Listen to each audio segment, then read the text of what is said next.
We can go ahead and get started. And welcome to Advocacy Day for Wednesday, March 24th, 2021. My name is Jeremy Norton-Paul. I'm the Executive Director of the Washington State Developmental Disabilities Council. And we're very proud to bring you this event in partnership with the ARC of Washington State, who does amazing work, as well as Self-Advocates and Leadership. We're so thankful to both of those organizations for making it possible and everyone for being here. And just a quick reminder that we are recording this Advocacy Day, which helps make sure that everyone gets a chance to watch it, even if they're not here live attending it. But we do like to make people aware that it is being recorded. I'm very pleased to be joined by my fabulous EPIC co-host, Ivanova Smith. I'm going to let herself introduce herself in just a minute. But before I do that, I wanted to do a couple quick reminders. One, we do again have live Spanish interpreting for those who need it. And what is the best way? Ivanova, do you want to explain how folks can access that interpreting if they need it? Yes, so the way that you access the interpreting services is you go down to the little bar at the bottom of your screen, and to the right, on your right side, your right hand, you will see one that's had a little globe. It looks like a little earth globe. And you press on that, and then it will give you two options, English and Spanish. And so you just pick the one that you prefer in that, and then you will be able to hear the advocacy days in your preferred language. Thanks, Ivanova. Huge thanks to our interpreters for doing that. And another quick reminder, just to keep yourself muted when you're not talking or presenting. That helps cut down on background noise and other things like that. And so we're here today to talk about something very important, which is our state budget. And before we do that, I wanted to start with a little pop quiz trivia question. I want to ask you if there's anyone who can guess, if we think back to the budget that was approved and enacted during the 2019 to 2021 biennium, to the closest $1 billion, can anyone guess how big that budget was? So that includes the state funding, the federal match, operating and capital all together for that 2-year biennium. Can anyone guess to the closest $1 billion how big that was? I mean, I know that there are some true budget experts on this call here today, so if I'm wrong, I know that I'll get corrected soon. But so go ahead and type it into the chat box if you can guess how many $1 billion was our state budget for the last biennium, 2019 to 2021. I'll give it just a minute to see if anyone wants to put a guess in there. All right, Justine guessed 120 billion, pretty close actually. Kyle, 621 billion, Kathy, 56. And it does get a little tricky because there's operating budget, there's capital budget, there's state, there's federal. So there's a few different numbers floating around, but I'm talking about all of it together. Any more guesses? Anyone want to guess how big it was? How much money does the state have to decide how much to spend? Let's see if there's a couple more. 26 billion from Wesley. Okay. Well, I know that I'll be corrected later if I'm wrong, but according to my research, the total biennium budget from 2019 to 2021, operating, capital, state, and federal altogether was $104.5 billion. And Ben said not enough. You're right. We always need more resources. $104 billion is a lot of money and a very important responsibility for our state decision makers to be deciding how to spend that money. And if you were to do the math, that amount is about $14,000 spent on behalf of every single man, woman, and child living in the state of Washington. Every single person living in Washington. There are about 7.5 million people living here. That's 14,000 spent on behalf of every single person. It's a huge, incredible responsibility for our governor and our legislators to decide how this funding gets spent.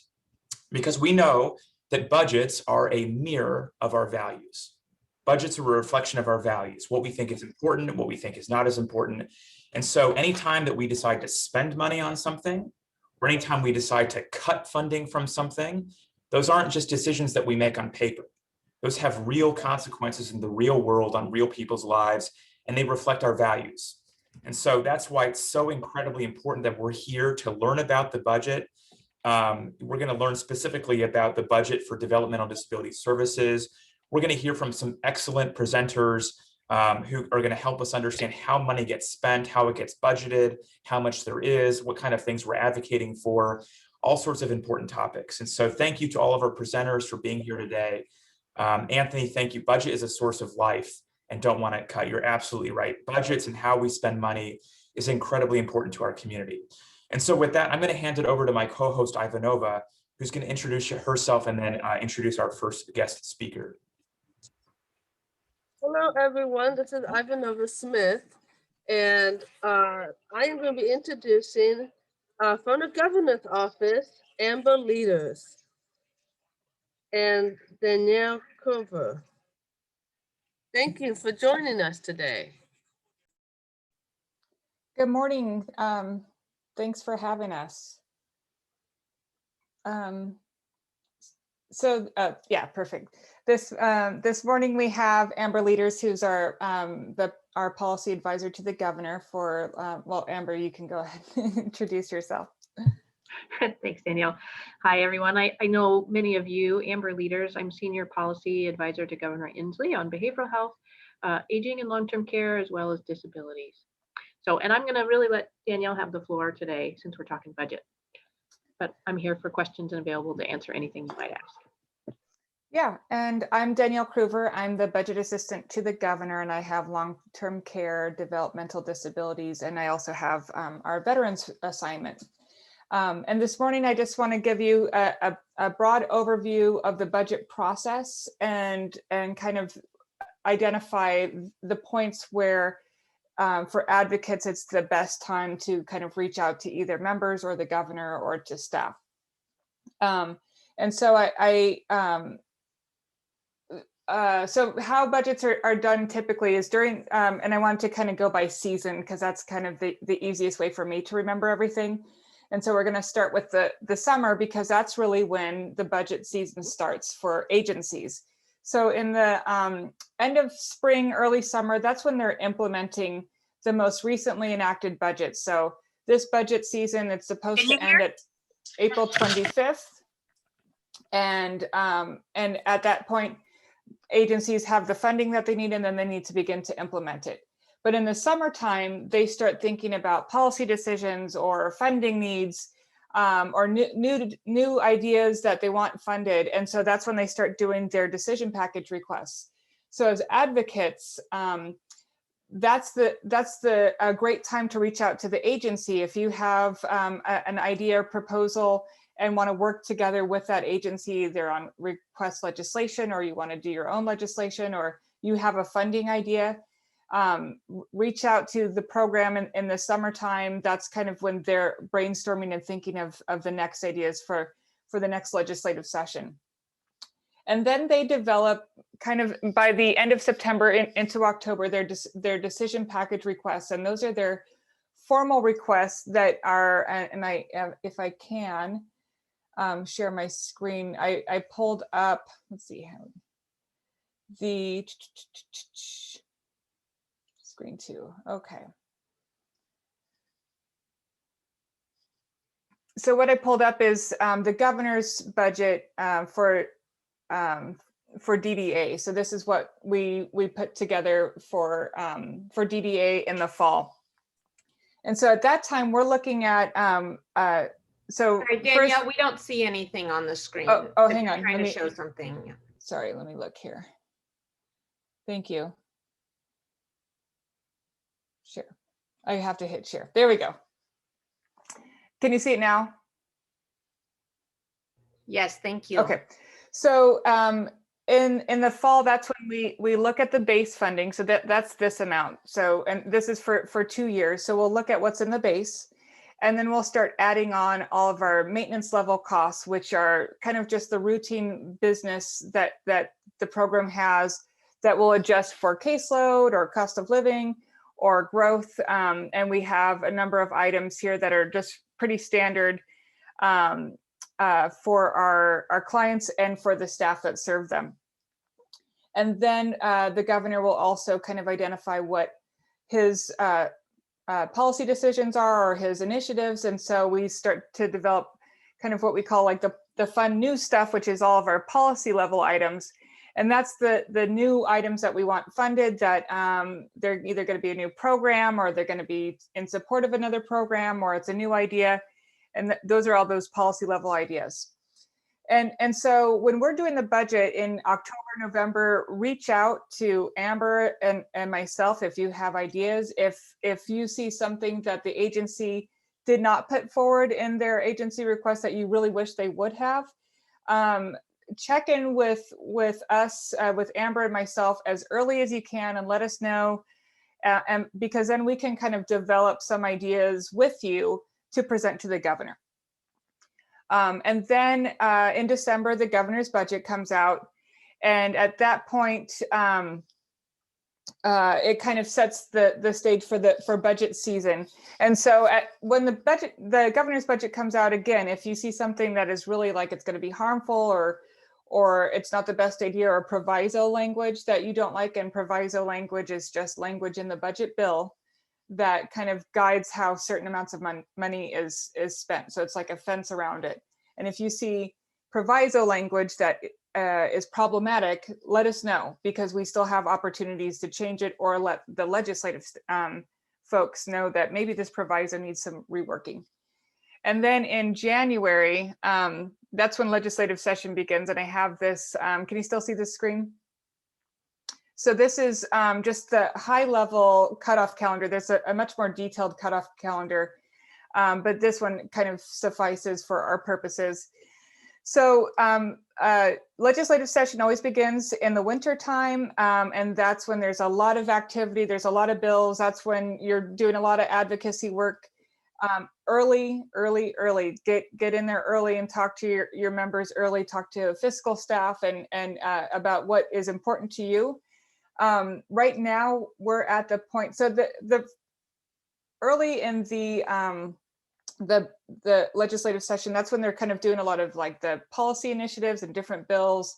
And then towards the end of session, that's when they get into the meat and potatoes of what's going to be in the budget. The budget is the most significant legislation that the state can make, because it funds every single agency and every single program. And like it was said before, it says what we value. It funds what Washington State values. So right now, we are days away from policy cutoff, and that of the opposite house. So that is for bills to be read on the, so if a House bill passed out of the House, it goes to the Senate. It needs to move off the policy committee by this Friday, and then it can still be heard in the Appropriations Committee. So right now we are waiting for the House and Senate budgets to come out on Thursday and Friday. So that's going to be time where everyone's looking and comparing and digging into the budget to see what's in there. That's another important time where if you see something that is problematic or not funded well enough, raise it up the flagpole as soon as you can. Let us know, let members know, and because they can still do amendments, but the time is kind of running out. And then the last day of session is supposed to be April 25th. That's called Sine Die. And we are hoping that they will get out on time. We don't know. But when they have the budgets already, that's a good sign. And at that point, the governor can review and see if he needs to do any vetoes or what's in the budget. And at that point, then the governor will do a veto letter, and then the budget will be passed. So let me stop sharing my calendar. Stop share. Okay. Make sure I've hit everything that I need to. And then the other important component of budget building is revenue. And as we all know, we have a fairly one of the most regressive tax systems in the state of Washington. So we always want to get that revenue discussion, and what helps us guide the budget is that revenue forecast. So there's a revenue forecast in the fall, which kind of sets out how much the governor can spend. And then there's another revenue forecast in the winter that will kind of in February that will give the legislature an idea of how much money they can spend. Well, right now, the most recent revenue forecast came out and basically it gave us an additional 1.9 billion, which is wonderful news to hear. But to put that into context, had it not been for COVID and just kind of the panic that we felt this summer about what the budget prospects were, this 1.9 billion revenue is kind of what we were thinking the trajectory was going to be anyway. So it's not like a bunch of new money, but it is a good sign. Where we are getting a bunch of new money is, of course, with the federal government. And that's all coming in right now. And it's also being appropriated. So it's going to be determined how to be spent by the legislature. And most of that should be coming out in their bills, their budget bills by the end of session. So that's going to be something really important to look for and make sure that the issues that are important to you are being covered. And then let me just make sure I don't have. And then before the budget passes, just as another aside, so once the House and Senate budgets pass, then they begin to work together, the House and Senate, to kind of bring their budgets into alignment so that we just have one budget. That's kind of, it's called a conference budget, and they have these four corners meetings, and it's the majority chair of the Appropriations Committee from both the House and the Senate, plus the minority chair. So that's usually Democrats and Republicans on each side. And sometimes we'll have a five corners meeting if that's when the governor or his director, David Schumacher, will come in and kind of guide, what's important, what are trade-offs, how do we land the plane so that they can close session on time. And then with that, I guess I want to leave some time for questions. So let me see if there's any in the chat that I should let me know, but we can have questions at this point.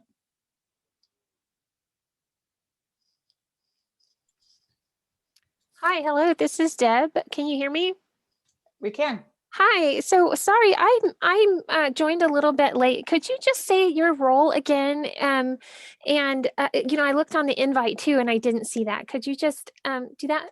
Yeah, absolutely. So I'm Danielle Kruver. I'm the budget assistant to the governor at Office of Financial Management. And so that's kind of like the governor's budget shop.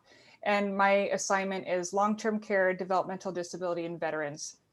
Great, thank you. Thank you. Thank you, Danielle. This is Jeremy. And I know that one of the things that a lot of people are wondering, and people have been chatting about it, is the release timing of the budgets. And so it looks like, Amber, you said that you've heard Thursday for the release of the capital budgets, both House and Senate. That's what I've heard, Danielle. I don't know if you've heard anything different, but I've heard both for capital on Thursday. Yep. So we'll be looking very closely at that budget, and then the House budget, I believe, comes out on Friday, and then the Senate operations budget comes out on Thursday. So it's going to be a busy week starting tomorrow. And Sean put a great question in there about the additional federal funding you talked about. Will those be used for COVID-related services or programs, or can they be used for other more general programs and services? They can be used for both. So it will depend. There's a lot of money coming, and some of it is restricted and some of it is not. But there is money that is going to the states to replace the lost revenue. So what that means is, because when the governor was drafting the budget this summer and fall, we really thought that the budget, our economy was in for some trouble. And so we were recommending cuts out of necessity. But now we know that's not true at all. We can be adding to the budget. And so, but during that time, we really reduced spending.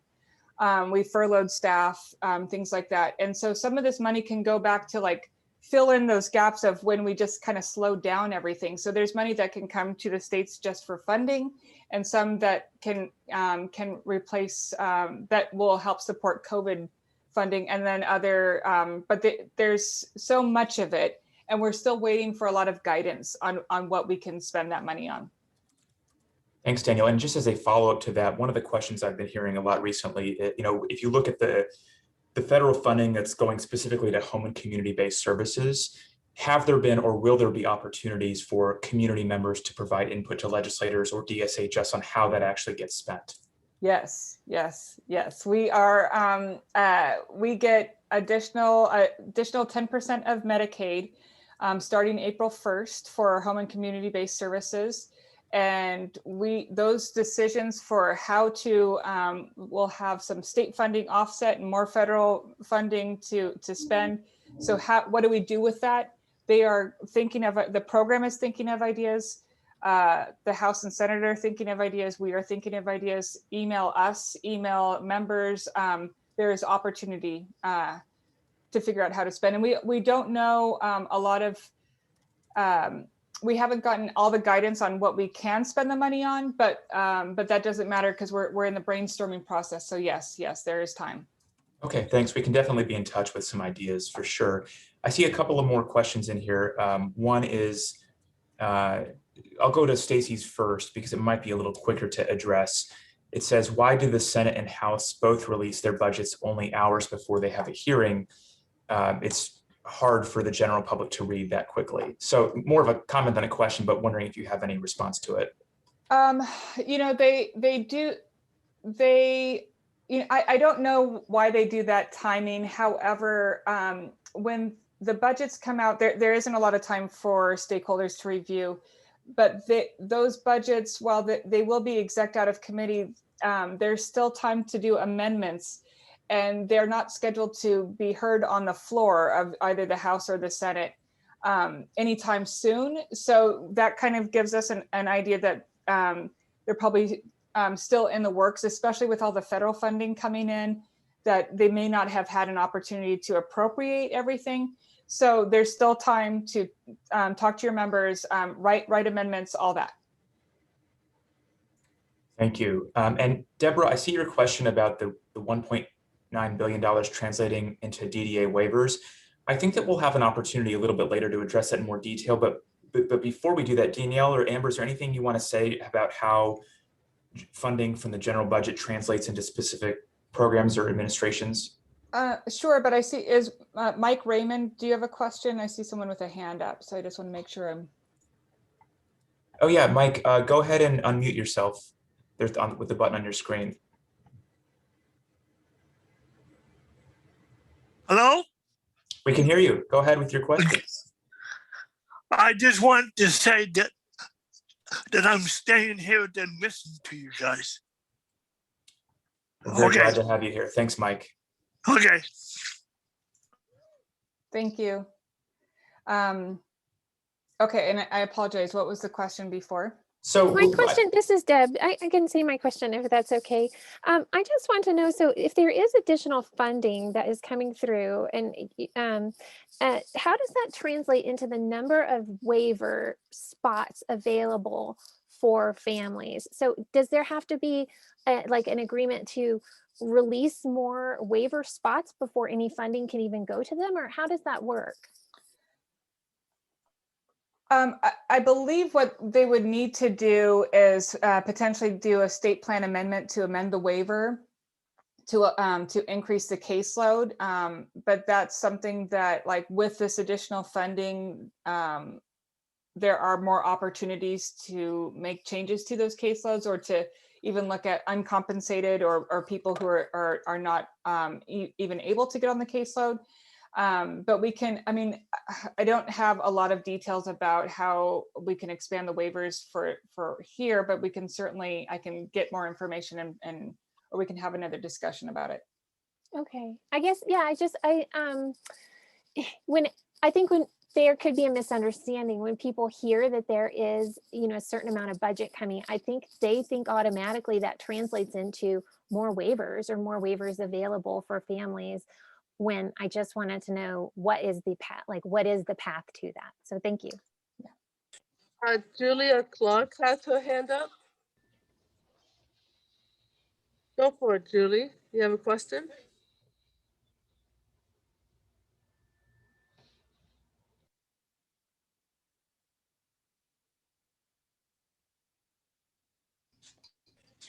Jim,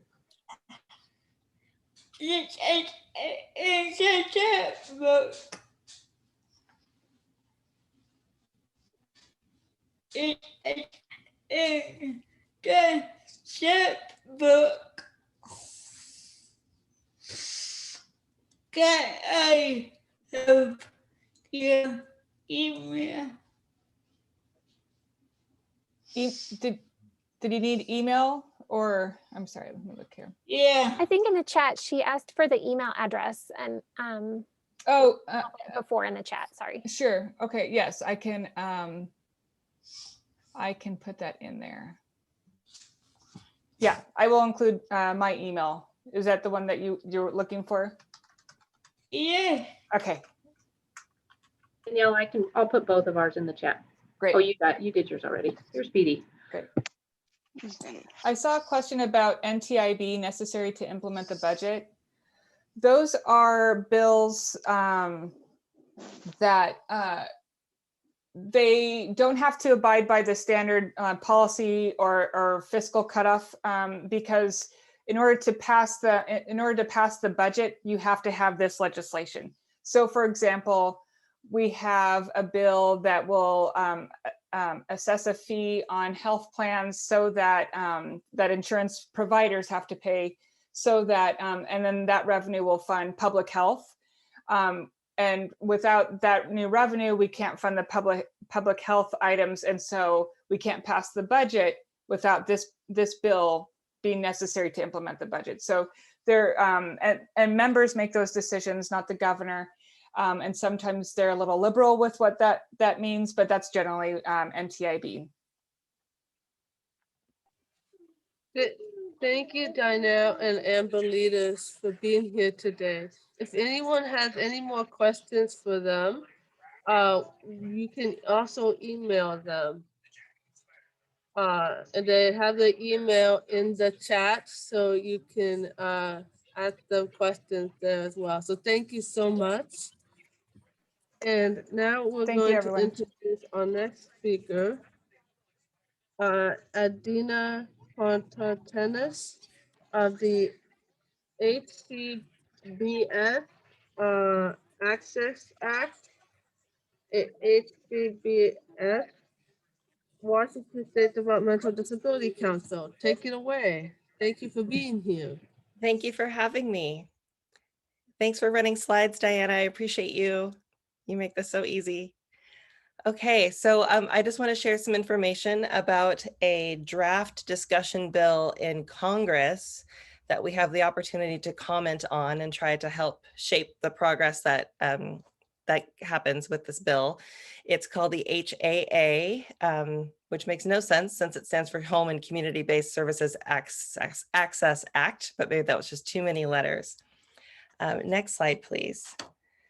So as we know, with home and community-based services, there are some challenges with the way that the system currently works. First of all, it doesn't serve everybody who needs it. There are really, really long waits. And it doesn't adequately support the workforce that is supposed to be providing this care. Next slide, please. So to unpack that a little bit, that idea about it not serving everyone, it's kind of like being stuck in this terrible traffic jam, right? I'm sure we've all experienced that, where you feel like you're just going nowhere. There are these long lists across the country. There are about 850,000 people who are waiting for access to home and community-based services. There are a lot we don't even know how many other people need these services and aren't even on a list, either because they don't know how to get on one, or they don't know what services are offered, or any other number of reasons. It's a very inconsistent system. Things look really different from state to state. That's really hard because it makes it difficult for people who might need to move from one state to another. You might have to start all over on a brand new list if you move from Washington to Alaska, for example, or if you're part of a military family and you have to move regularly. It's really difficult to make sure you get consistent support. Next slide.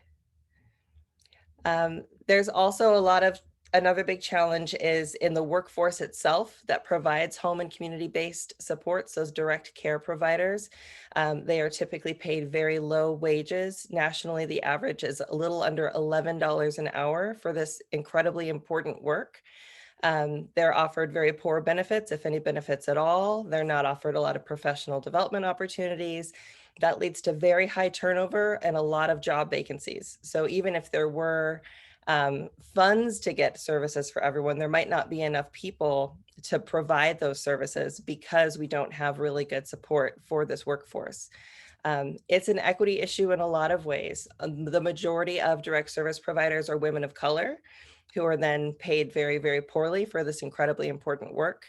And it also kind of speaks to the way that we value this work, which for our community is crucial, but it's a really unpleasant signal when it's paid so poorly. Next slide, please. So what could we do about it? What is the bill proposing? Next one.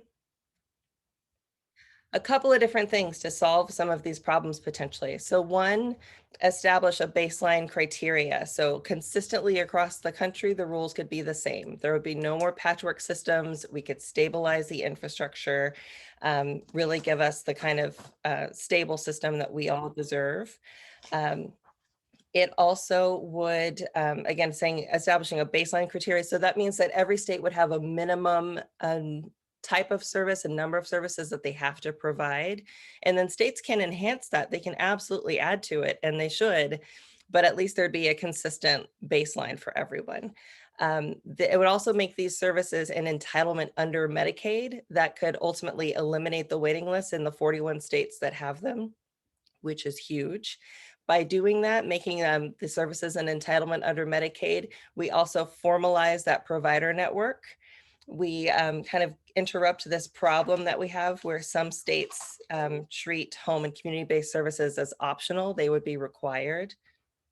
It could eliminate some of the confusion, shorten the waits, make things really much more clear, and also make services more portable so that you could move from state to state if you needed to. So if I needed to move from Washington to Alaska to take care of my parents who are aging, I wouldn't have to worry about what that would mean for my child who would depend, my child Langston, who would depend on these services here. I could bring him with me. I wouldn't have to worry about, we wouldn't have to make that hard decision about how to stay together and meet everybody's needs. Next slide, please. So the action attached to this is we get to provide feedback. So this is open for comment until April 26th so that we can help shape this bill and make sure that our representatives are asking the right questions and exploring these ideas with our insights and our input. On the next slide, I have some things to consider as you're offering comments. So some questions we might want them to be thinking about and suggestions we might want to make are things like, what should the minimum standards be? What should minimum services be? For example, something that the bill probably really needs to require would be that states ensure that they're paying a family sustaining wage to direct service providers, because that's going to lower turnover, that's going to improve quality of care, that's going to improve continuity of care. How do we make sure that the Medicaid pay rates are fair? Are there some accountability measures? How are we going to make sure they follow through on their promises? What else do we need to do what else needs to be in this bill to be supporting this workforce? How can the program be supporting family caregivers and provider agencies and independent providers? Right now we have this kind of patchwork system where things look different for a lot of different people. So how can we make sure that everyone's needs are being met? How do we protect the independence and autonomy of people who use these services? What should the role of managed care be as we're exploring these ideas? And how can we make communication easier? That's a big, big challenge and something that can be a big safety issue at times. So can this bill provide us some tools to make sure that it's a lot easier for folks who receive services to be communicating with their direct care workers and Medicaid so that there are never any gaps and no one goes without the support that they need? That's a broad overview. I'm happy to answer questions to the degree that I'm able. And I'm going to put into the chat the email address where you can send your feedback and your input into this process so that folks can hear from you. And again, that closes April 26th. So we've got about a month. Dana, this is Stacy. That was a wonderful presentation. I wanted to point out to people that the email address is at aging.com. I noticed that. Waivers are also for the aging population. They're not just for people with developmental disabilities. So it's important when you write in your comments that you clarify that you're talking specifically about people with developmental disabilities. I thought I'd mention that. This is Margaret Lee. May I just make a comment? I'd really like your presentation, Adana. Could you put that, send it out? Absolutely. And Diana's going to put it on the Advocacy Day webpage. Perfect. But I'm also happy to email it to you if that's helpful. Yes.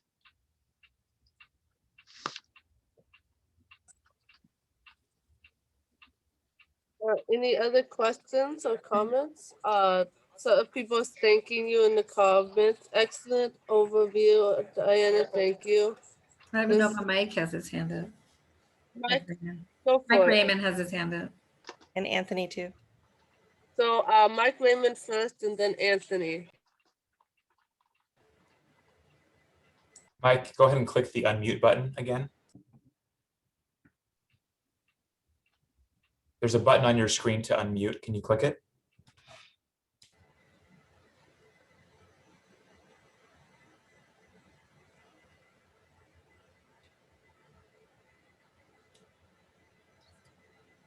Sorry, Mike, we can't hear you.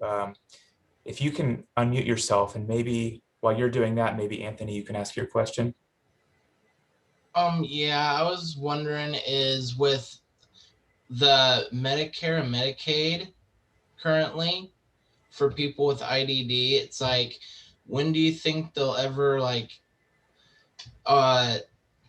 try to give like things like eye care back? Cause well, they have partially where you get a free exam, but some people who can't afford, you know, the frames and everything or the prescription, it's like they used to do like full eye care, just like how we got our full dental back on the Medicare and Medicaid waivers.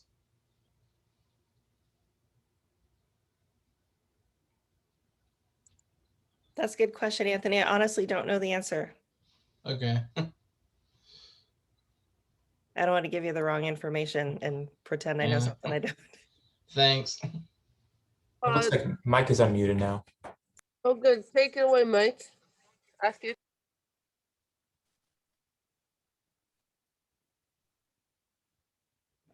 Can you hear me?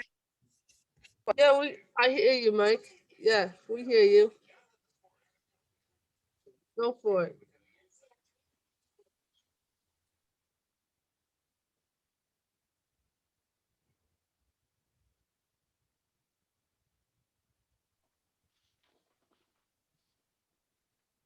Seems like Mike is frozen, maybe. It looks like you live in a connection, Mike.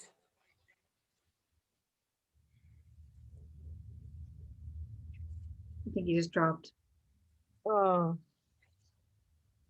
Okay, so until well, we wait for Mike to return. Does anyone else have any questions or comments? I think Deborah's been trying to find the hand raised, but Deborah, that's okay. You can just ask your question. Thank you. Yeah, I don't have it at the. Deborah. Thank you. I don't have it in the reactions. I really can't find the hand raised here, which is strange. So I want to ask about, you had a part where it said that these services will go under Medicaid, and so that these services will become entitlement services. And I want to ask about for the families that don't meet those entitlement limits, so the Medicaid limits, does that mean those services won't be available to them any longer?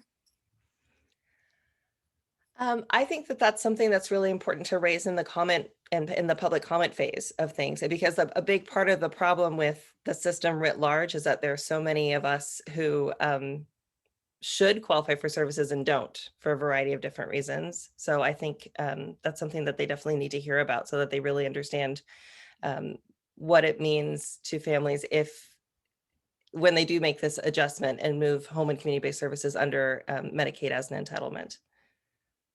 That'll be devastating to families that are over the Medicaid limits. And it will also mean that many families will be forced to go under Medicaid limits. For instance, in our case, we have to quit jobs in order to meet that limit, or medically divorce in order to meet that limit. So I'll definitely have some comments for you. I think that's a great idea. Thank you so much for doing that.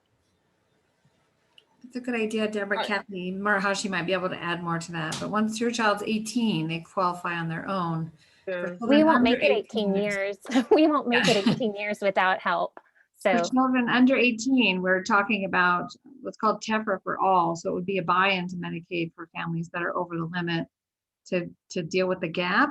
And so we're working on that as a state, but we definitely hear you. It's a big problem. Thanks for bringing it up. Okay, we'll have Josie and then Wesley, and then we will need to move on unless we have, yeah. So Josie and Wesley, Josie and then Wesley. Thank you, Ivanova. I have a few questions. I don't know if anybody can answer these questions, but if something was cut in a budget long ago, can we ever bring it back or no?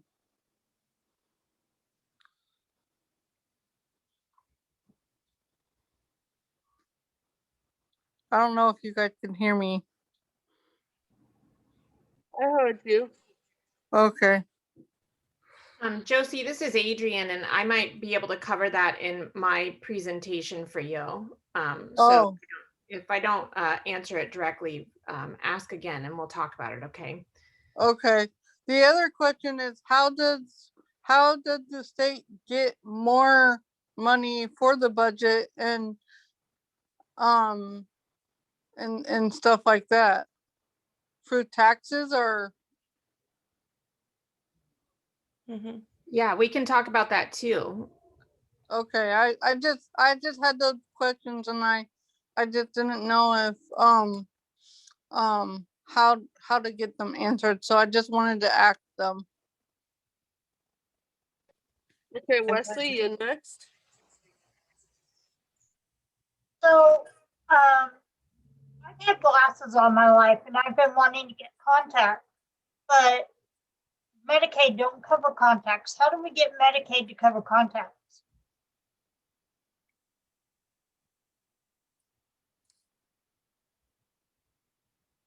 Again, Kathy could chime in, but that's an issue for our state plan. It's something that we would have to opt into and talk about changing and covering. And so it's a great question. I'm not sure that it's anything that would be addressed by the Home and Community-Based Waivers Act. But good question. Okay, it looks like we have one more question. This will be the last question from Betty Sweeterman. Good morning. Someone mentioned the TEFRA for all, and I was just wondering if that is something that we could suggest be added to the HAA as something that would be universally available for states to idea, have. Betty. Yeah, it's a great idea. The two. And Right, Ivanova, Mike is back now too. Just wanted to give you a heads up. Does Mike still have a question? Mike, do you still have a question? My question is, I am getting my shot Saturday. That's my, it's just, thank you. I'm glad to hear that, Mike. Yeah. I'm getting my shot today, Mike. That's awesome. Great news. Right. This coming Saturday. I'm getting my second one. Good work. Awesome. I'm getting my first. That's awesome news, Mike. Thank you. Yeah. It's very exciting when people go getting their vaccines. All right. So now we're going, thank you very much, Adina Patanas, for your wonderful presentation and answering our questions. Now we're going to move on to Charlie Whedon of Rainier School Work Group, Peer Mentors, DDA Special Assistant to the Deputy Assistant Secretary. Welcome, Charles Whedon. Thank you. It's been a very interesting conversation to listen to, and I feel like I've learned a lot. It's nice to see some familiar faces and put some faces to names that I have seen before in various settings. So I don't think I will have to take the whole 10 minutes, but I'm happy to speak on behalf of DDA in regards to the two topics that were put forth today. The first had to do with the, as I understand it, and this is where we'll appreciate some conversation, but the Rainier School Work Group that was looking at a proposal to reduce one PAT. And I think Danielle did a really good job of talking about the budget process earlier and how that moves through. So we had to go through a budget exercise that was designed to reduce about 15% of our expenses. Part of that proposal was to close one of the PATs at Rainier. That did not end up in the governor's budget. However, what is still very exciting for all of us right now is the fact that there is a proposal that's moving through the legislature to increase the number of family mentors that we have that can do outreach to expand the efforts that have led to over 100 people moving out of RHCs in the last 2 to 3 years. And we hope I said I tried. What's that? It was a lot messier.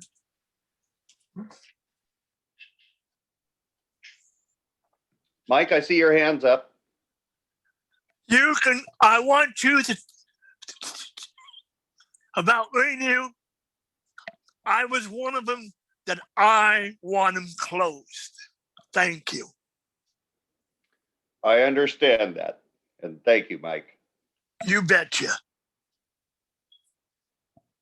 The reality is, and Robert, I see your hand up. I see several hands up. And I will trust the mediators to help move this through. But all right. Robert, you had your hand up. Go right ahead. Well, my question is, why didn't the governor look at fixing the community for setting the Rainiers and the Fircrest? The 120 beds at Fircrest is somewhere about. well, and I'm not authorized really to speak about some of the governor's proposals and the decisions. I can talk about how we're going to implement them and where the legislature is moving things with the governor's direction. But those are questions I think are best put to your legislators in the governor's office. Okay, thank you. Yeah, I'm sorry. I wish, you know. I'm going to let you finish your remarks and then we'll have questions. Sorry about that. No, that's okay. Really, I was kind of wrapping up at the end when we had the Rainier piece, proposed closure of a PAT, didn't make it through the budgetary process, but we are increasing a proposal that's got a lot of support for the family mentors, and their primary goal is to help get folks moved back into the community, whether they're in our RHCs, which Mike was talking about, or in nursing facilities and other settings that are facility-based, but not quite in the community. Mike? I used to live there for 20 years. That's why I want them closed. I understand that. I've read your story several times. Thank you. Thank you, Mike. We You also bet. have a hand from Josie and Anthony. So Josie, you first and then Anthony.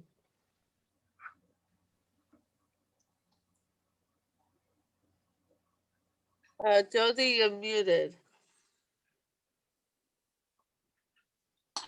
Sorry, I did not know that you called on my name. Hi Charles. My name is Josie. My older brother used to live in Rainier as well.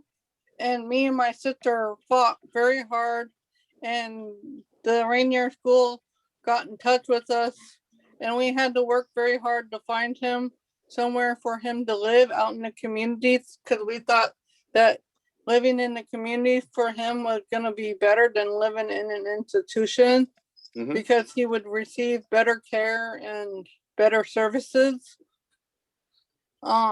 And I'm kind of with Mike with closing it down, and they did close down the building that he was living in. And I know that you don't have any control in shutting it down, and I heard that, but yeah, I just wanted to let you know that there are other people who've had families and people living there, and that we believe that it should be completely torn down and never built again. And as long as it's there, or as long as institutions are there, I feel like I fear for my brother, because he might go back in, but I hope not, because it would be very upsetting in all the work that me and my sister did. My sister did more work than I did with getting him out, and was a big voice for him, because I was just 19 at the time when we were trying to, because she's like 2 years older than me, and so she was older than me, and he's 4 years older than me, so he doesn't have a very strong voice because he's nonverbal autistic. But my sister doesn't have any disabilities, but yeah, it would be great to know how we can get more people out of Rainier School. Thank you. So there's some comments. I just want to reflect that Deborah Rutter says RICs are about 30% of the DDA state budget too, serves I think around 500 clients. They're very costly. And Jeremy was agreeing with her point. Deborah, that's a good point, brings up a point. Questions about equity. There are many who are underserved or unserved, and we continue to spend lots of funding on institutional models. Adrian agreeing with Deborah. Deborah continues, I will try to find it from ARCA Legislative Notebook. It was around 213.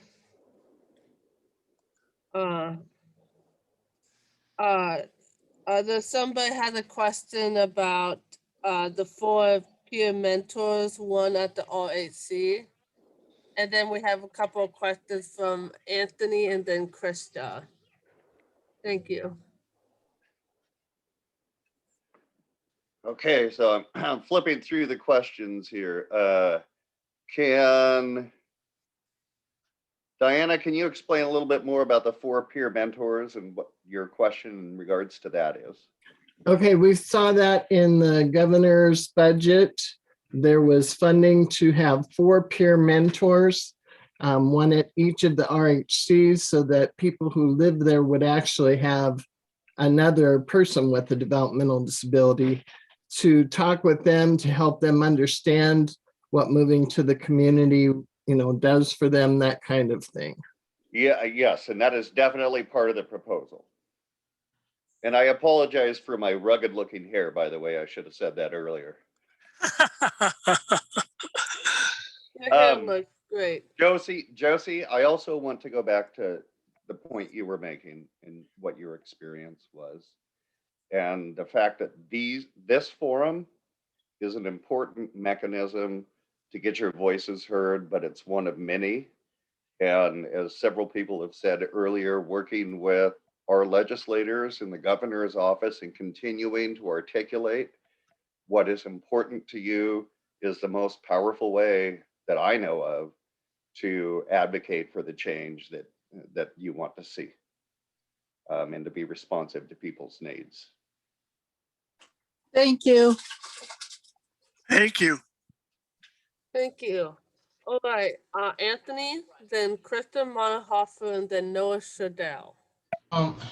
Hey Charles, my name's Anthony. I'm one of the self-advocates, and honestly, I believe that if the governor is gonna make choices to a budget, he needs to really do go out and check with the communities of Washington, because a lot of us, like Mike, myself, it's we want those institutions down because we believe that money can be used for better purposes.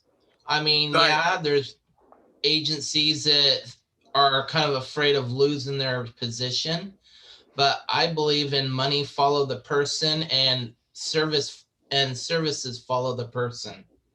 Like whoever works in them can follow where they go into group homes and provide that service for them there, and not worry about a job being eliminated because the RHC got shut down. Because I know that's been kind of our back and forth battle for decades. And it's I believe that, hey, the caregivers deserve their jobs, but we also deserve freedom in the community. And it's better to, because I even was not for very long, but I was in Yakima Valley for 6 months, and I felt like it was an eternity, but I just feel that those are bad news, just like sheltered workshops are bad news. It's the community being free is where we belong, and making friends, being with family, and having a job, making a wage, living life like everyone. Thank you. Anthony, thank you. And please feel free to call me Charlie in the future. Charles just sounds too formal. Oh, sorry. No apologies needed. Just appreciate the perspective and the experience that you're sharing. And again, continuing to elevate your voice in forums like this is the best way to advocate for these changes. Yep, I do at all levels, community, state, national, and international. I'll be looking for the headlines in the paper then. Thank you, Anthony. We next have Krista and then Noah Seidel. Take it away, Krista. Okay, hi. Oh, should have muted my phone. Hi, so my question is around the institutions as well. Yep. Looking at the state and how many people have said they want out and still are not being able to get out, I think puts the state in some compliance issues with Olmsted. I also so I'm excited about the peer mentorship to go along with the Family Mentor Project, but I'm a little concerned about some of the numbers that I've seen that shows that peer mentors would only be getting a wage of $15 an hour with no benefits, part-time, and that there would be one manager making $80,000 in wage with full benefits, and wondering about the equity of that and if you've seen those numbers, because I think that there's some issues there. It's a big job and I think it deserves a living wage to go along with it. Krista, I think that's really legitimate, and I would be errant if I told you I had seen the proposed legislation at this point. However, I will take a look at it and be happy to respond to the group very shortly about your concerns.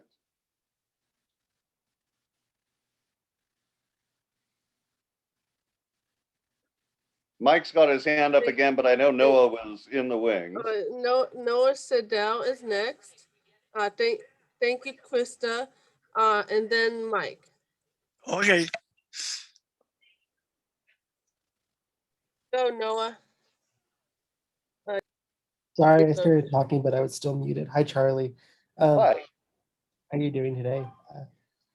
I was wondering if you can give an update about the openings to the institutions and with the new phase that the governor put us in, about how folks can start going out into the community, having family visitors, and what that's going to be looking like in the future. Yeah, well, Noah, I'd love to give you a crystal clear picture, but the reality is that's still under development at this point. However, there is a lot of movement that's been happening even over the weekend in folks getting access. Not only access isn't the right word, but being able to go and visit their family members, their wards, wherever they may be in a variety of settings. One of the challenges that we have is working through the vaccination protocols that CDC from the federal level and then the State Department of Health put out, and then getting the right kind of direction to folks so that we can implement it across the board.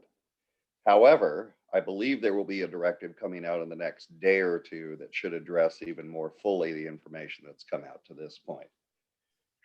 I know that sounds squishy, but it's on the way and it's on a fast track. Yeah, thank you. Yeah, I know that there are people in the institutions and family members of people in the institutions who have still not had any, long visits with family or seen each other for a year now. So I know they're really excited to start seeing each other and going out into the community again.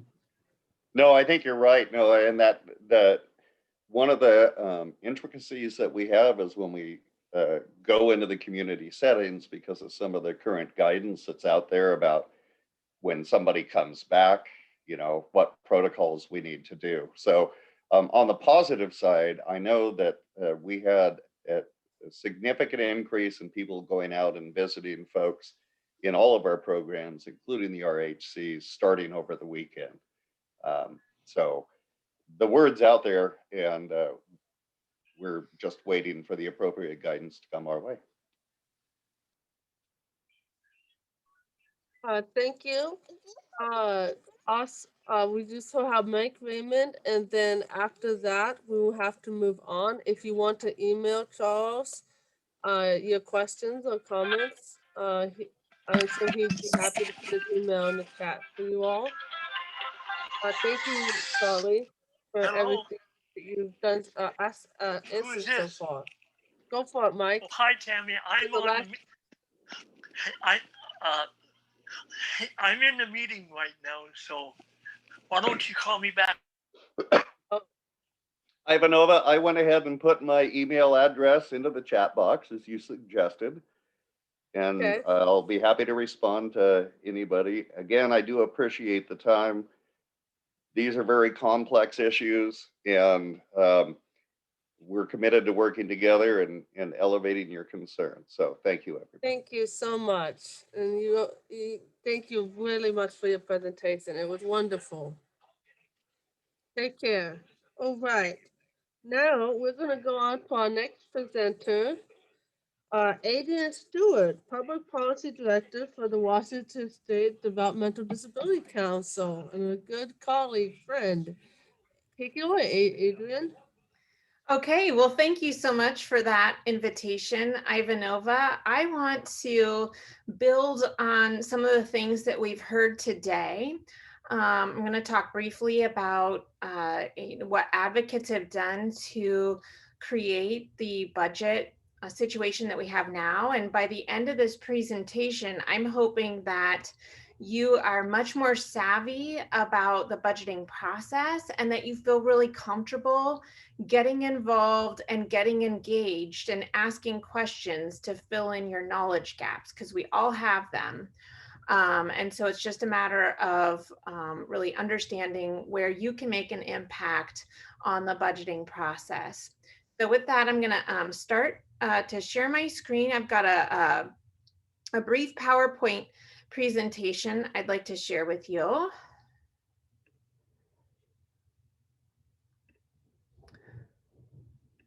And I'm a person who's terrible at monitoring the chat box. So could I get some support from somebody to monitor the chat box? And if there's a question that I need to stop and answer right away, could somebody help me keep track of that? We can do that for you. Of course. Yeah. And I have the subtitles down here at the bottom of the screen. Can folks see those? Yeah, we can. Great. Okay. So these slides are available on our website, and I can also email them to you if you have trouble accessing them. But thanks to Diana at the ARC of Washington State, there's this really fabulous history that she has put together with years and years of budget highlights, talking about, and she details in bullet points all of the accomplishments that advocates have made on the budget over the last several decades. And so when you get a chance, I really recommend going to this link and checking out the accomplishments that have happened. For instance, in 2007, because of advocates, including the person who had this role before me, Donna Patrick, advocates were able to create the individual and family services waiver. And that's a waiver that my own son, Jack, benefits from. So I'm so grateful personally for the work that people with disabilities and the parents and supporters who help them are doing and have done in the past. And so those of us who have services in the community owe a great deal of gratitude to disability advocates who came before us. If it weren't for their hard work and commitment, we wouldn't have the services that we do today. But we have work to do in order to get the services we desperately need in our community. Let's do this together. As somebody pointed out in the chat box earlier, a really big portion of our state's budget goes to RHCs, people living in institutional settings. They're not in the community. Many of us are passionate about making sure that folks serving in the legislature and in our communities understand that with adequate support, most people can be successful in the community. We've got really highly impacted people with disabilities, including my own son, who live successfully in the community. And you know, 50 years ago, it was the case that if somebody was born with a disability, the default assumption was that they went straight into an institution. And we have some of those echoes today that live in federal and state legislation, that there's this bias toward putting people in institutions. And we're just now getting to the point many decades later where we're starting to chip away at that. And I'm really excited to collaborate with those of you who are doing that work as well. So this presentation is really going to focus on our topic today of how we make an impact on the Washington State Legislature's budget, because that's what so many of us depend on. I'm going to talk briefly about the number of budgets that exist out there. I know Daniel and Jeremy already shared a little bit about this, but I want to just again unpack this because we've had lots of questions from folks about the budget process. Now, budgets are just regular bills, basically, that just list all the things that legislators choose to fund. And I think the important word there is choose, because there is a lot of it that is a choice for legislators to fund or not fund. And they have to take the information that they're given from the revenue forecasts that Danielle talked about, and the revenue forecasts are just projections. Some really smart economists get together and they say, okay, how much money do we think we're going to have for the next 3 to 6 months. And then they say, okay, well, based on those projections, we think we can spend this much money. Okay. And so then they tell the legislators, okay, we think you can spend this much money. And then the legislators, you know, there's 147 of them, have to decide how that money is going to get divvied up.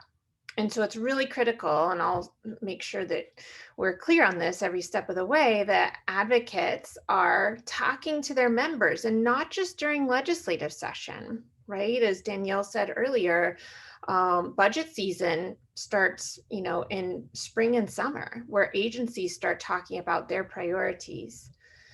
So budgeting happens all year round. And then at the beginning of session, the governor's office makes their requests on those 3 budgets: operating budget, which is money for services and people; the capital budget, which is generally buildings; and then there's a transportation budget, was money for our roads and buses, bridges, etc. And then the House and the Senate do the same exact thing. So there's all these budgets floating around, but the governor, I'll advance to the next slide. The governor sends his budget requests to the legislature in December before session. Now, the governor doesn't fund things technically. He gets to request to the legislature his priorities. If he were writing the budget, you know, here's what my budget would look like. That's essentially what they do in December. Then the legislature holds hearings on the governor's requests. Advocates can testify on the governor's budget requests. And then the legislature holds hearings on all 3 of the Senate's budget drafts. Advocates can testify on the Senate's budget drafts. And we have done that. We did that at the beginning of session. Both the Senate and the House got together and they said, okay, well, if we were in charge of, and if there were nobody else to ask or get input from, then here's how we would divvy up the pie, the budget pie, okay? Same thing in the House. They create their budget drafts and hold hearings. The legislature, after hearing testimony from advocates on all the budget proposals, they create final budgets. And there was lots of discussion earlier about what that looks like. And Danielle called it a conference budget. And so the conference budget just means that there's some finality. There's a conference of all the people, the leaders of the Democrats and the Republicans got together and they said, okay, well, here's where we agree, but here's where we disagree. And we're going to need to iron out those disagreements, because there can only, at the end of the day, be one budget that actually gets funded, right? So that the House can't send their budget to OFM and the Senate can't send their budget to OFM and say, okay, fund all these things, even when there's disagreement. There has to be agreement and alignment at the end of the session. Advocates do not know what is in the final budget until they are released, usually the last day of session. So I think it was Stacy in the chat box who raised the point, like, how is that, that's not helpful to advocates. We don't have any opportunity to have any input once they're released on the last day of session. There's no more hearings. Legislators can't do anything about it. Some legislators don't even see the budget until the rest of us do, until it's made public. So it's really critical that we are communicating with our legislators every day, right up until the very end, because you do have the chance to impact the budget, what it looks like up until the final day.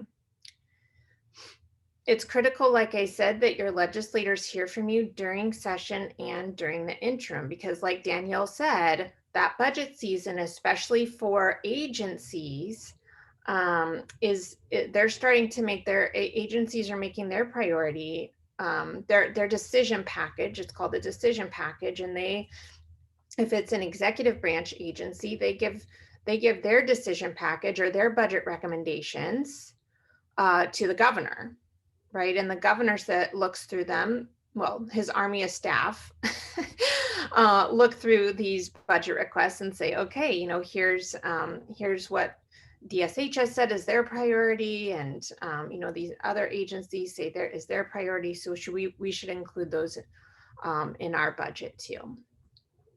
Okay, what's exciting about this year, I mean, the double-edged sword of COVID is that everything is online. So no longer do we have to go and camp out in stuffy hearing rooms and wait for our turn to be called and talk into the microphone for 30 seconds and be done with it. Right now we can do that from the comfort of our own homes.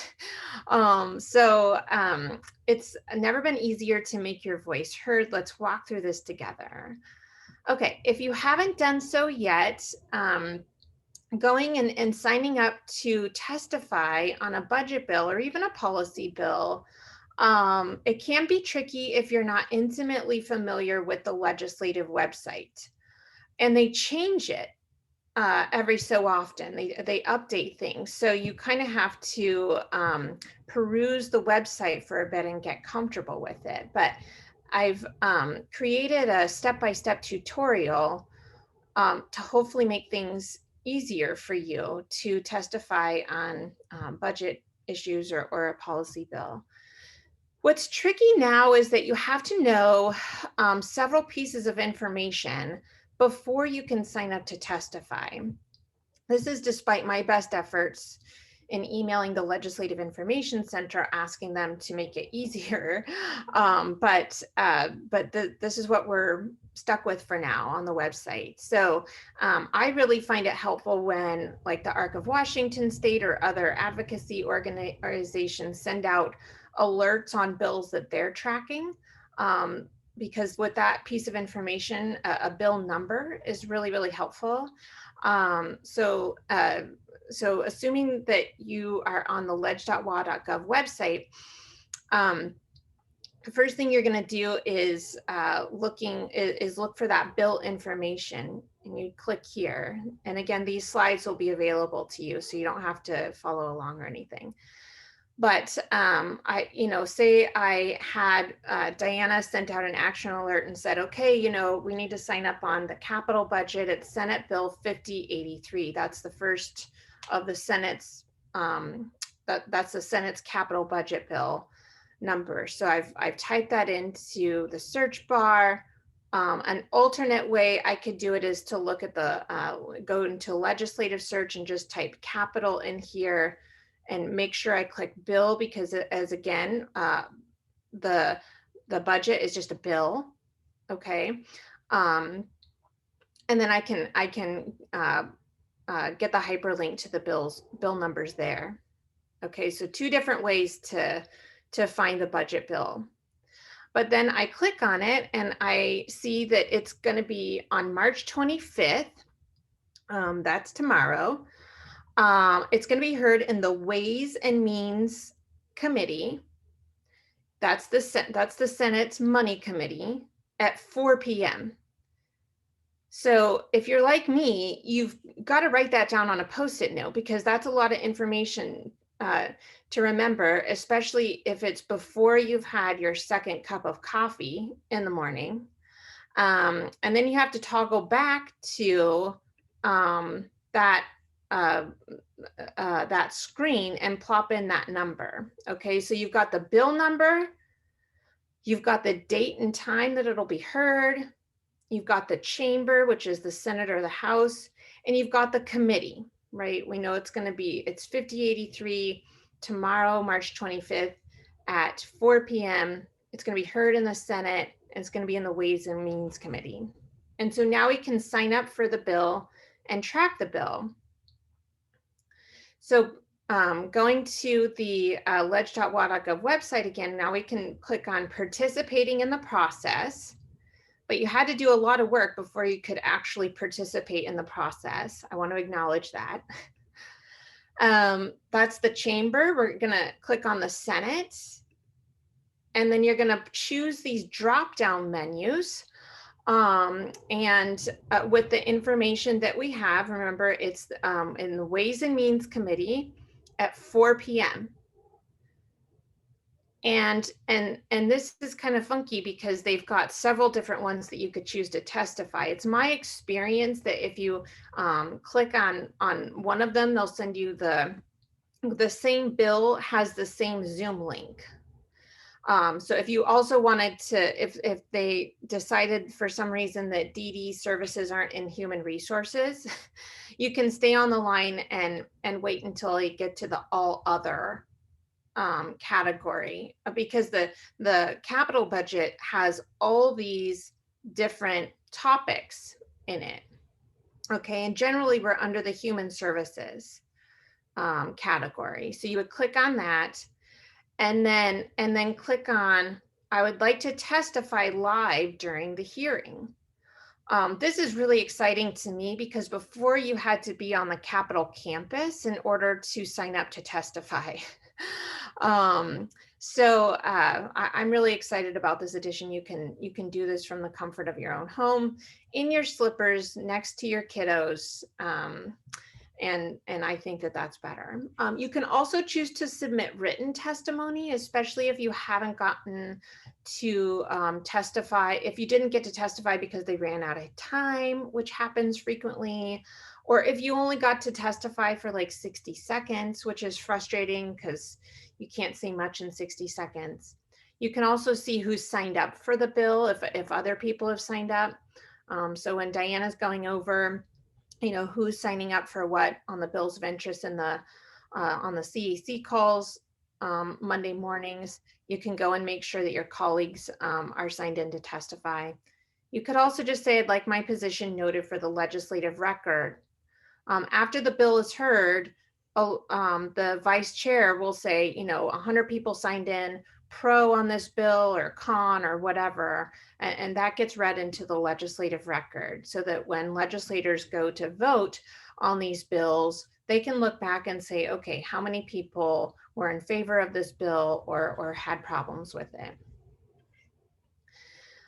Next, you're going to, after you get through that page, you're going to make sure that you select a position. It can be pro, con, or other.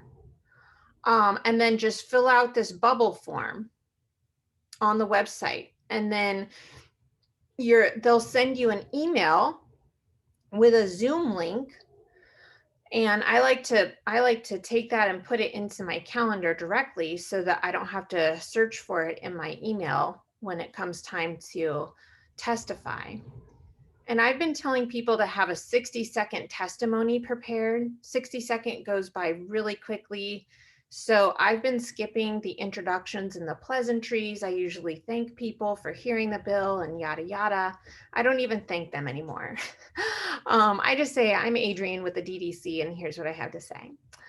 So I quickly state your name, explain why you're for or against the bill. And if you can, follow up your testimony with a quick personal note to your legislators. I will say that I was with a legislator, I talked to a legislator over the weekend who said that if she gets 20 emails on a bill, she really pays attention. So we don't have to bombard and personal emails, right? Those are what's critical. These people, for those of us in legislative districts, reaching out to your legislator, if they get 20 emails on a particular topic, they're going to pay attention. We often say that change is made by those who show up. And I think that requires some qualifications, right? Because many of us have been showing up for many, many years, and we still have a ways to go. So I think we need to make sure that when we are showing up, we understand that showing up is necessary, but it isn't sufficient to get to where we want to go. Change is made by those who show up and are organized, are relentless, are articulate, who build relationships, and who are savvy and understand the process intimately, familiarly.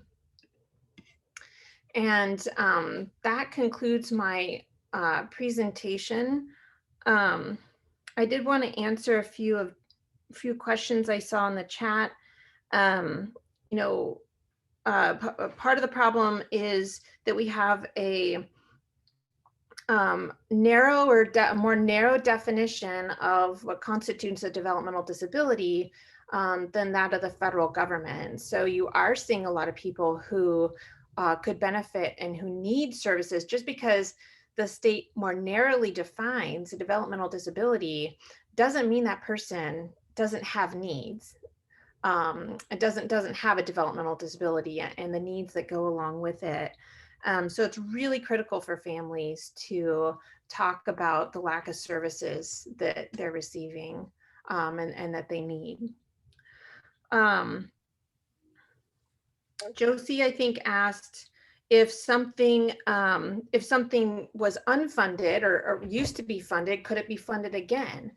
And the answer, for the most part, is absolutely, you know, especially unless something changed at the federal level where they changed definitions or whatever, there's absolutely a path for things to be funded again.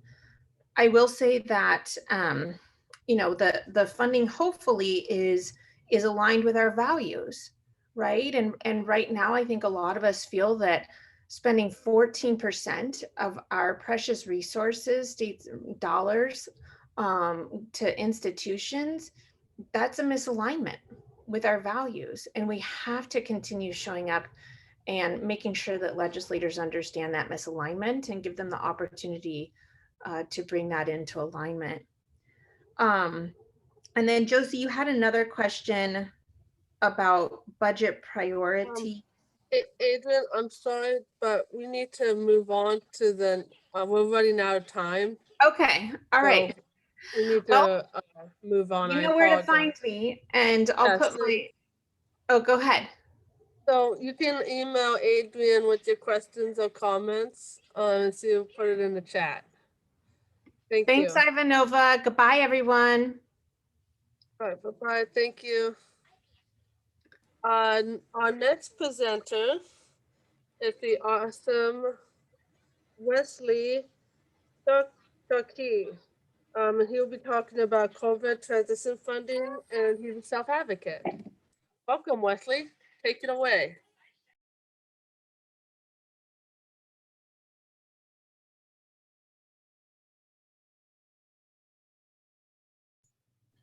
Ivanova, this is Margaret Lee. Wasn't Stacy supposed to be next?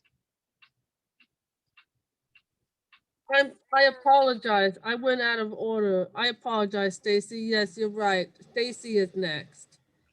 Okay, I'll just take a minute and I'm gonna share my screen really quick so I can show you a very specific thing. We're gonna switch gears for just a minute and talk about something very specific that we hope to get in the budget.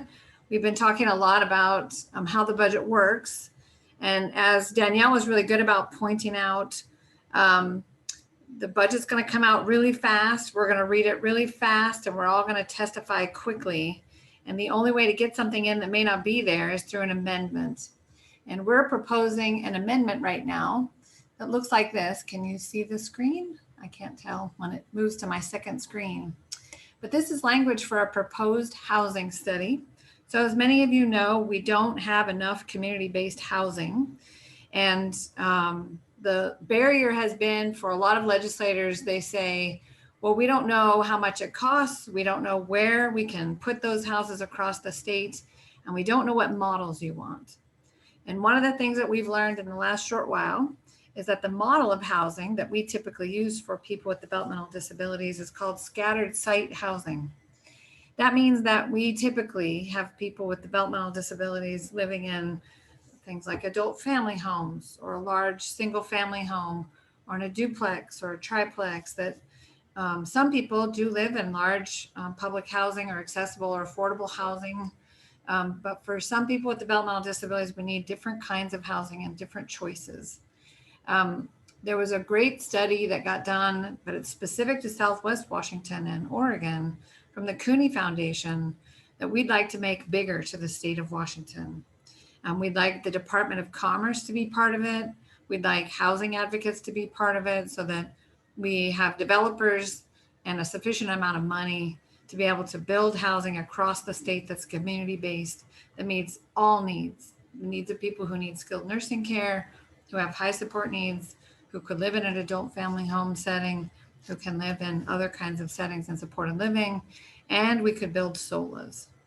So this study would be to look at and identify those opportunities. We're going to send out an action alert for this to become an amendment, probably tonight or tomorrow. And I just wanted to show it to you. I also wanted to make sure that you knew about the Cuny Foundation study, which I can show you really briefly and leave a link in the chat. It looks like this, and it's definitely worth a read.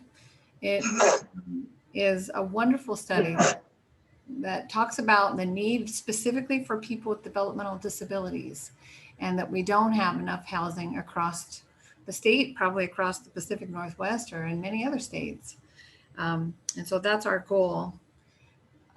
Just to end what I'm going to say very briefly, last night, if you're on our action alert system, you would have gotten an email that asks you to think about sending a message very specifically about the nursing home at Fircrest, which we believe will be in the budget, in both budgets tomorrow, a House or Senate over the next couple of days.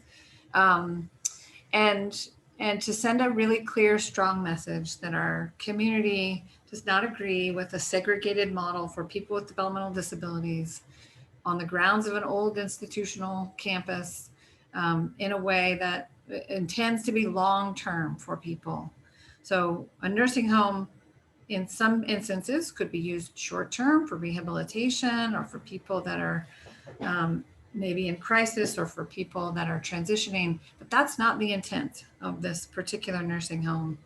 There is a belief that's perpetuated by a lot of legislators that there are some people with developmental disabilities who cannot survive or exist outside of a nursing home setting.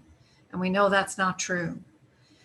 So while we're pretty sure that this nursing home is probably going to get built, this is an opportunity for us to say loud and clear, this is not what we want. The reason that this would be important, even if we think that the nursing home is going to be built, is next session, we want to talk about parity and equity.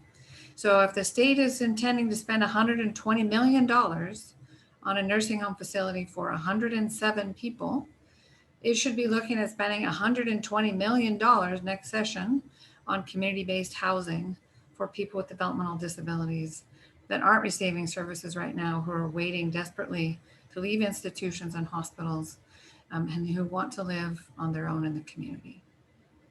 Stacey, it's Margaret Lee. Can I ask you a quick question? Yes. Your alert was wonderful, but it only had me deal with my senators. Should we be dealing with our House members too? We're going to send out another action alert in the next day that will be focused on the House. Thank you. We just wanted to go budget by budget right now.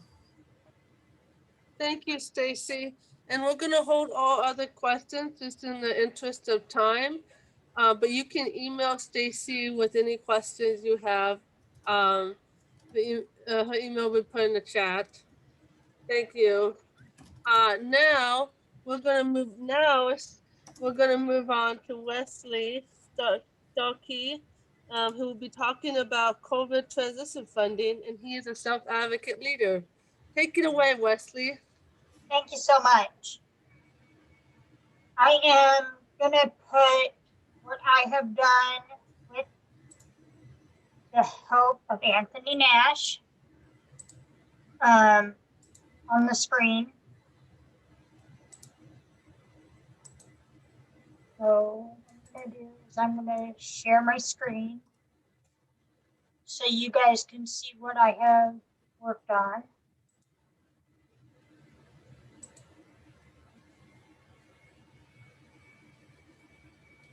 So, as you guys know, I am Wesley Shockey, and I am a self-advocate and a medical coding and billing student at Ultimate Medical Academy.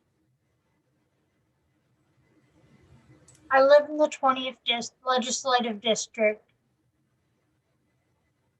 and I am talking to you about the total amount for the enhanced federal medical assistance percentage for Washington State.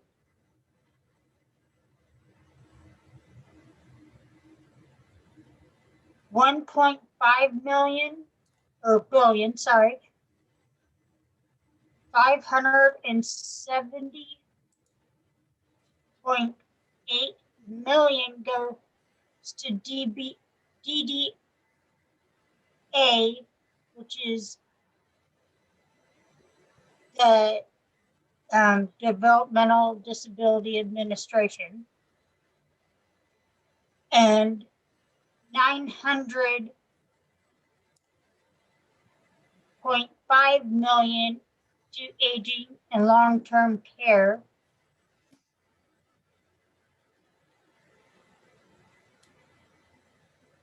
The budget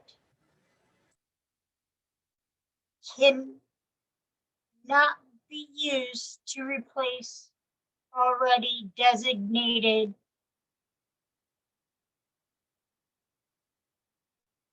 cannot be used to replace state already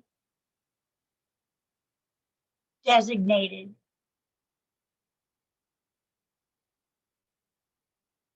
The budget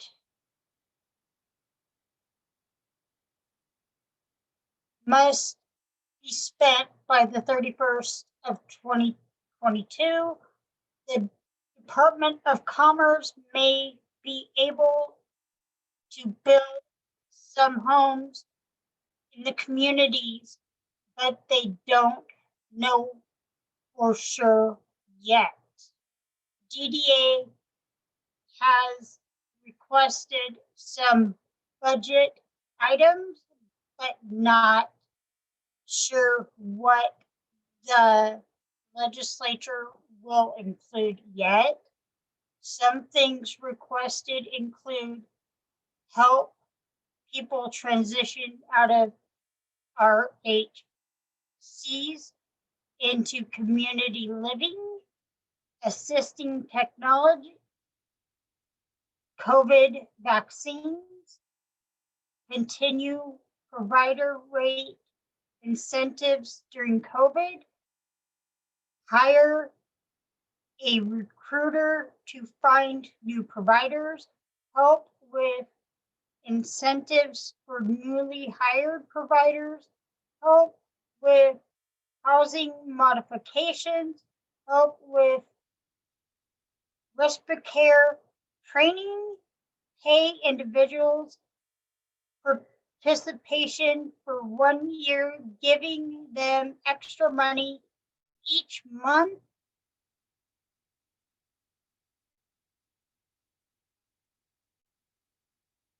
Enhance improvement parent-to-parent programs, do long-term person-centered planning with individuals, also known as PCP, for those who know what that means. Any questions?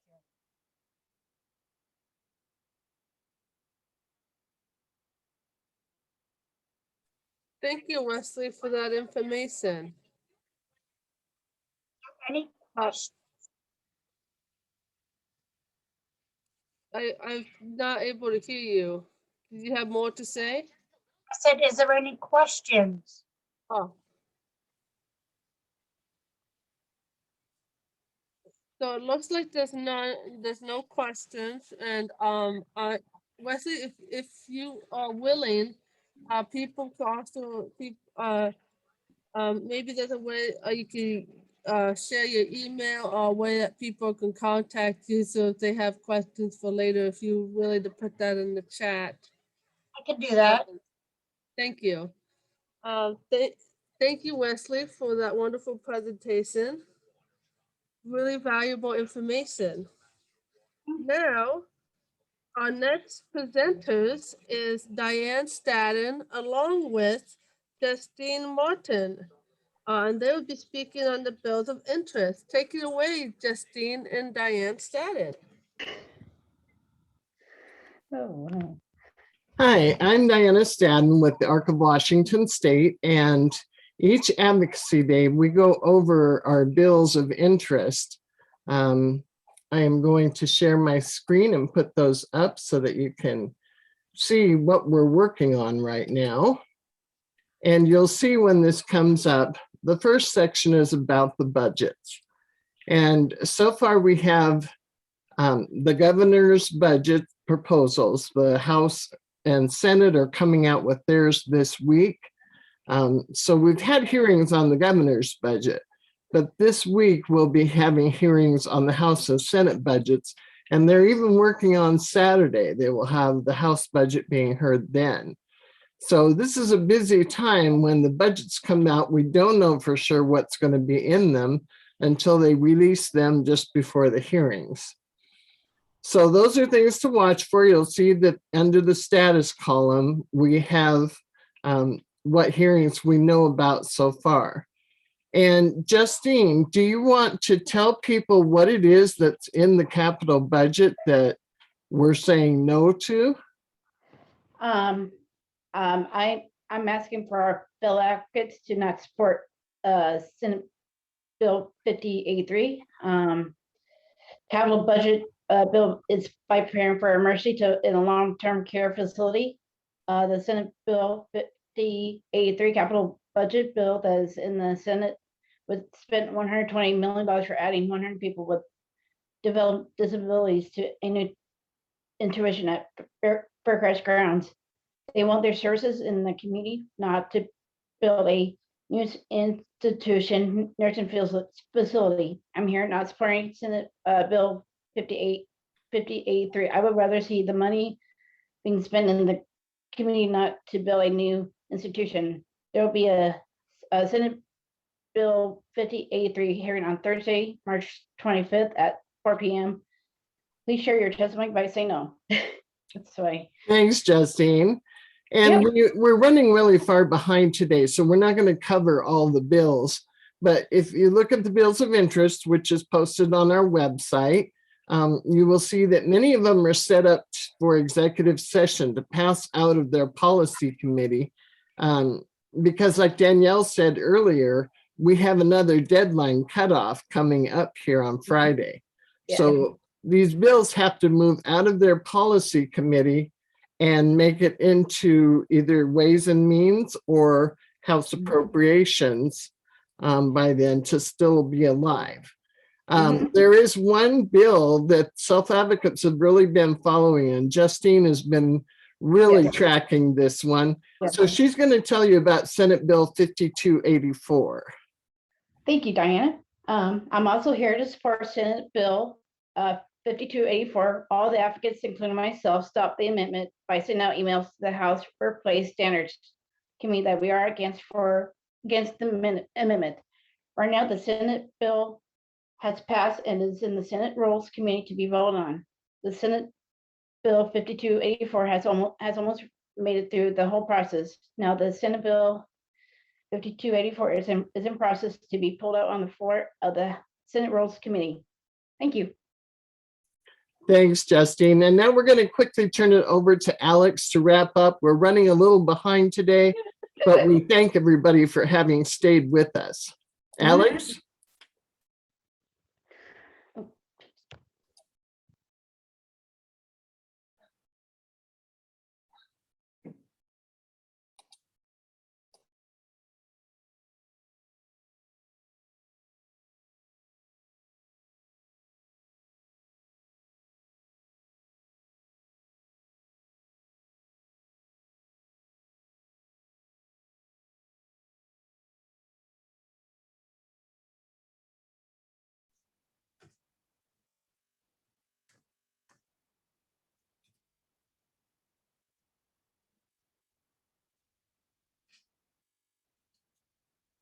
After attending this briefing, you have many options to advocate to your legislators. You can schedule a Zoom with your legislators, testify at a hearing, Email your legislators about items in the budget that are important to you. Watch each Advocacy Day afterwards on our website. Email to get virtual appointments with your legislators. You can watch hearings on TVW. You can sign in to testify at future hearings. You can sign in pro, con, or other on a bill, or submit written testimony on a bill. I strongly encourage you to sign in con, testify, or submit written testimony against the 120-bed nursing home in the budget. This is SB 5083. Lots of people are doing this. You can just say, in a short sentence, that you, quote, oppose the Fircrest nursing facility, end quote, and be sure to join us for future advocacy days. We need to make sure you are satisfied with Advocacy Day. Be sure to fill out our feedback form. Let's walk through it together. Advocacy Day is a project of the ARC of Washington State and funded by the Developmental Disabilities Council. Your feedback helps us to continue improving and helping your voice to be heard. Start by putting in your email address. Next, you select the Advocacy Day you are giving input for. Today is March 24th, no budget cuts day. Then you respond if this is your first Advocacy Day or not. Next, you pick the smileys that answer how you feel about the virtual Advocacy Day.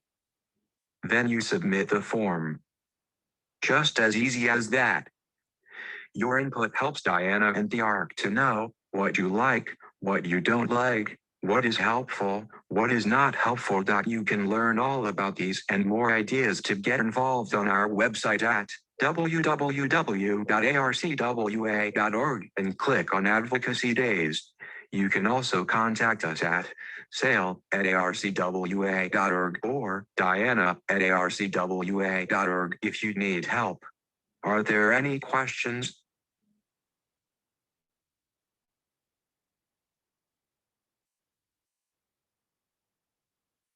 Thank you so much, Alex, for that wonderful information. And